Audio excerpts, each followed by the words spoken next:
के 12 बज चुके थे और 10 जून की शुरुआत भी हो चुकी थी। प्रतीक अपने घर पर सो रहा था कि तभी उसकी नींद अपने फ़ोन की आवाज़ सुनकर खुलती है और फ़ोन को देखने पर प्रतीक के होश उड़ जाते हैं, क्योंकि कॉल महिमा की थी, जो आज ही के दिन 1 साल पहले मर गई थी। और जैसे ही प्रतीक कॉल पिक करता है तो प्रतीक, मुझे बचा लो, मैं नहीं मरना चाहती।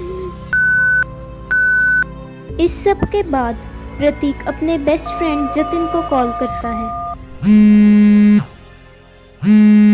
अरे यार प्रतीक, इतनी रात को कौन कॉल करता है? तुम्हें पता है अभी महिमा का कॉल आया, मुझे बहुत डर लग रहा है। अरे यार, कोई तुम्हारे साथ प्रैंक कर रहा है। चलो कल सुबह देखेंगे, अभी तुम सो जाओ। प्रतीक की बात को अनदेखा कर जतिन जब फ्रेश होने के लिए बाथरूम जाता है तो उसे मिरर पर बडी लिखा हुआ दिखाई देता है। बडी तो सिर्फ मुझे महिमा ही बुलाया करती थी। बडी मुझे भूल गए। ये कैसे हो सकता है? और तभी उसे कॉल आती है जो महिमा की ही थी। और जैसे ही जतिन कॉल पिक करता है तो मरने के लिए तैयार हो जाओ। और फोन में से एक डरावना हाथ निकलकर जतिन को मार देता है। अगली सुबह प्रतीक को जतिन की मौत की खबर मिलती है, जिसे सुनकर प्रतीक बहुत परेशान हो जाता है और अपनी दोस्त प्रिया के घर जाने का सोचता है। और वो उसे महिमा के कॉल के बारे में बताता है और ये भी कहता है कि जतिन की मौत भी शायद महिमा की वजह से ही हुई थी, जिसे सुनकर प्रिया भी थोड़ी डर जाती है। शाम को प्रिया अपने ऑफिस से घर लौट रही थी और लिविंग रूम में पहुंचते ही उसे डाइनिंग टेबल पर एक बर्थडे केक दिखाई देता है, जिसे देखकर प्रिया हैरान हो जाती है, क्योंकि आज ही महिमा का भी बर्थडे था। तभी प्रिया को कॉल आती है जो महिमा की ही थी और फोन पिक करते ही happy birthday to me, happy birthday.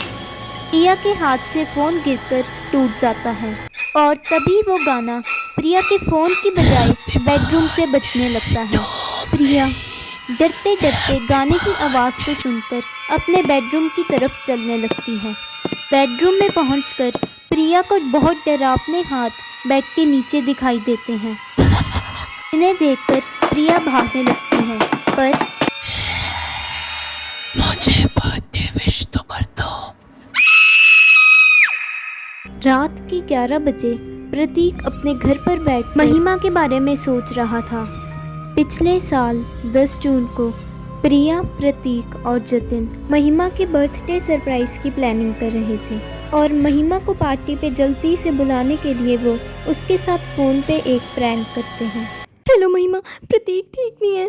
प्रतीक बिल्कुल भी ठीक नहीं है। प्रतीक, क्या हुआ प्रतीक को? तुम प्रतीक के घर आ जाओ, प्रतीक की हालत बिल्कुल भी ठीक नहीं है, जल्दी से आ जाओ। प्रिया की बात सुनकर महिमा बहुत डर जाती है और फुल स्पीड से कार को प्रतीक के घर चलाने लगती है, पर तभी उसके सामने एक ट्रक आ जाता है और महिमा का एक्सीडेंट हो जाता है। हेलो हेलो महिमा, तुम ठीक तो हो ना? हम तो बस प्रैंक कर रहे थे। और महिमा मरने से पहले प्रतीक की बात को फ़ोन पर सुन लेती है। जब प्रतीक उस रात को सोचकर दुख मना रहा था, तभी क्या तुम मुझे याद कर रहे थे? अब तुम्हें मेरे साथ चलना होगा।